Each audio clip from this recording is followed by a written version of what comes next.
చామంతి ఏ తప్పు చేయలేదు కూడా.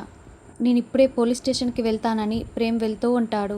రేయ్ ప్రేమ్ ఆగరా అంటూ రమాదేవి అరుస్తున్నా కూడా వినిపించుకోకుండా ప్రేమ్ అక్కడి నుండి వెళ్ళిపోతాడు. ఇంకోవైపు చామంతిని పోలీస్ స్టేషన్‌కి తీసుకెళ్ళగానే వాడొక దొంగ, వాడు నా తాళిని తీసుకువెళ్ళాడు, అందుకే నేను వాని వెంట పడ్డాను. ఇదే నిజం అని చామంతి చెప్తుంది. ఇప్పుడేంటి నీకు పెళ్ళయిందని చెప్తున్నావు, మరి నీ భర్త ఎవరో చెప్పు అని ఇన్స్పెక్టర్ నిలదీస్తూ ఉంటాడు. ఇక చామంతి తన భర్త ఎవరో చెప్పలేక అలాగే మౌనంగా ఉండిపోతుంది. చెప్పు నీ భర్త ఎవరో అని కానిస్టేబుల్ అంటే, చెప్పవమ్మా చెప్పు అని ఇన్స్పెక్టర్ అంటాడు. అసలు పెళ్ళి అయితేనే కదా చెప్తుంది అని కానిస్టేబుల్ ఇన్స్పెక్టర్ ఇద్దరు నవ్వుకుంటూ ఉంటారు. ఇంకోవైపు ప్రేమ్ బైక్పై పోలీస్ స్టేషన్‌కి వస్తూ ఉంటాడు. ఇక చామంతిని లాకప్‌లో వేయగానే చామంతి ఏడుస్తూ ఉంటుంది.